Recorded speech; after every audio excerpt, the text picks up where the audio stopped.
کے مہینے کی 12 تاریخ کو نبی کے آمد پر یعنی جنم دیوس پر ریلیاں نکالتے ہیں، جھوم جھوم کر ڈانس کرتے ہیں اور کہتے ہیں کہ ہم لوگ عاشق رسول ہیں۔ آج ان لوگوں کا بھی جائزہ لیں گے کہ وہ لوگ اپنی زندگی میں نبی سے کتنا محبت اور کتنا پیار کرتے ہیں انشاءاللہ تعالی۔ تو جو میں بتا رہا تھا کہ ایک مسلمان کے دل میں، ایک مومن کے دل میں سب سے زیادہ محبت اللہ تبارک و تعالیٰ کے لیے ہونی چاہیے، اور اس کے بعد کس کے لیے محبت ہونی چاہیے؟ جواب دیجئے گا، اللہ کے بعد کس کے لیے؟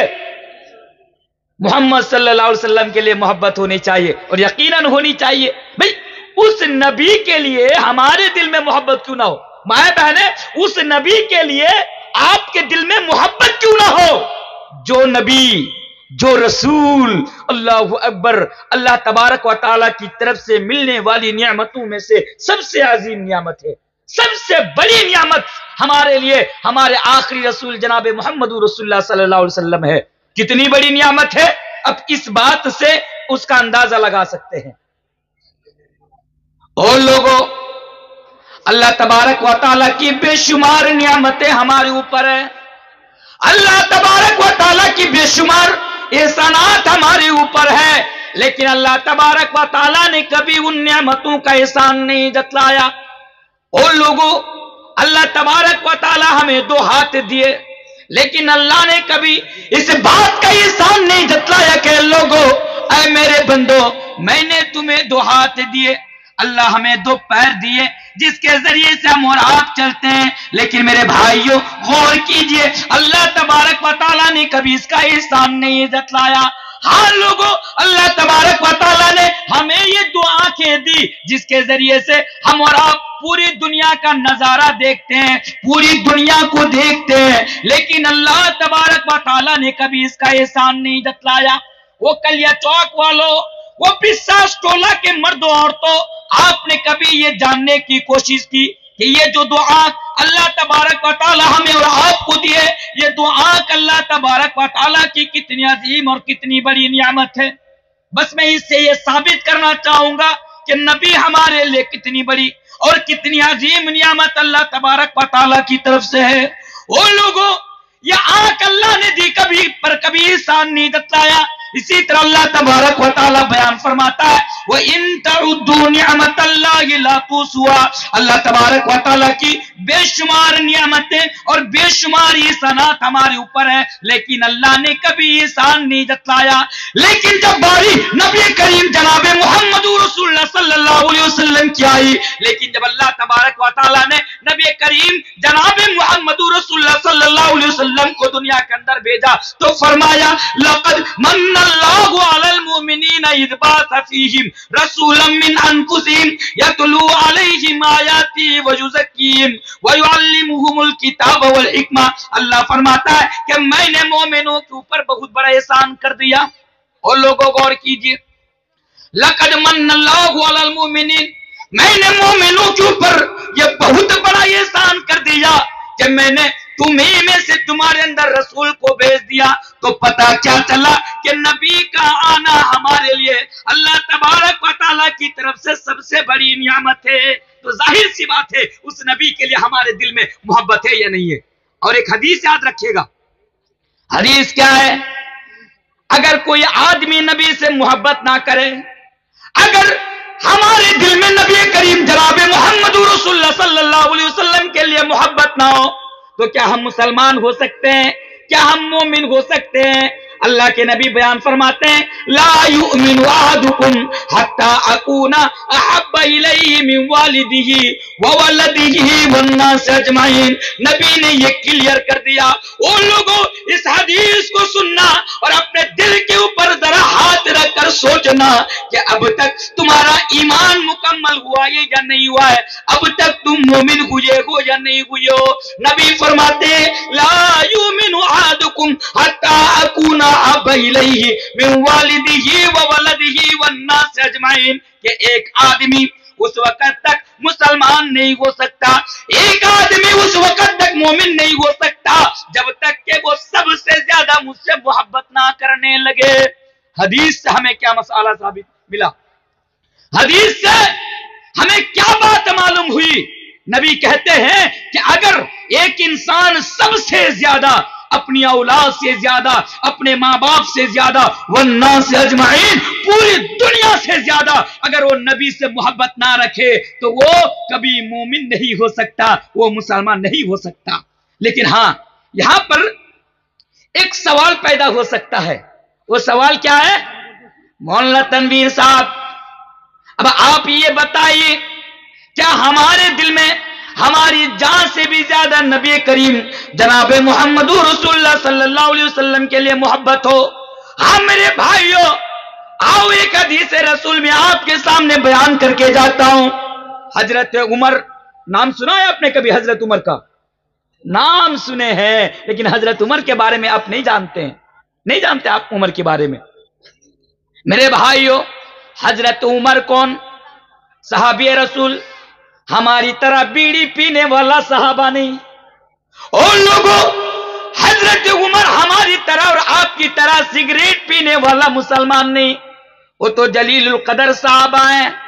ایک دفعہ ایک مرتبہ اللہ کے پیارے نبی جناب محمد رسول اللہ صلی اللہ علیہ وسلم حضرت عمر کا ہاتھ تھامے ہوئے ہیں، حضرت عمر کا ہاتھ پکڑے ہوئے ہیں، ہاتھ پکڑے ہوئے ہیں حضرت عمر کا۔ حضرت عمر جذبات میں آ جاتے ہیں، نبی سے کہتے ہیں یا رسول اللہ، یا اللہ کے رسول، آپ بتائیے مجھے، میں آپ کو سب سے زیادہ محبت کرتا ہوں۔ اے اللہ کے نبی، میں اپنے باپ سے بھی زیادہ، اپنی اولاد سے بھی زیادہ، پوری دنیا سے زیادہ میں آپ سے محبت کرتا ہوں، لیکن ہاں میں اپنی جان سے زیادہ آپ سے محبت نہیں کرتا۔ حضرت عمر کہتے ہیں میں اپنی جان سے زیادہ آپ سے محبت نہیں کرتا۔ اللہ کے نبی نے کیا بیان فرمایا؟ اللہ کے نبی نے یہ بیان فرمایا کہ اے عمر سنو، اگر تم مجھے پوری دنیا کے اندر سب سے زیادہ محبت کرتے ہو اور اپنی جان سے زیادہ محبت نہیں کرتے تو اے عمر یاد رکھو تمہارا ایمان کمپلیٹ نہیں ہوا ہے، تمہارا ایمان مکمل نہیں ہوا ہے۔ نبی نے بیان فرمایا کہ تمہیں تو مجھے اپنی جان سے بھی زیادہ محبت رکھنی پڑے گی۔ بس اتنا سننا تھا کہ حضرت عمر رضی اللہ تعالیٰ عنہ اپنی بات سے رجوع کر لیتے اور نبی کریم جناب محمد رسول اللہ صلی اللہ علیہ وسلم سے فرماتے ہیں کہ یا رسول اللہ، اے اللہ کے رسول، میں آپ کو اپنی جان سے بھی زیادہ محبت کرتے ہیں۔ حضرت عمر نے کیا کہا کہ اے نبی، میں تو آپ کو اپنی جان سے بھی زیادہ میں محبت کرتا ہوں۔ تو مسئلہ کیا معلوم ہوا؟ یاد رکھیے گا، صرف آپ یہ مت سمجھیے کہ میں مسلمان کے گھر میں جنم لیا تو میں مسلمان بن گیا، میں کامیاب ہو گیا۔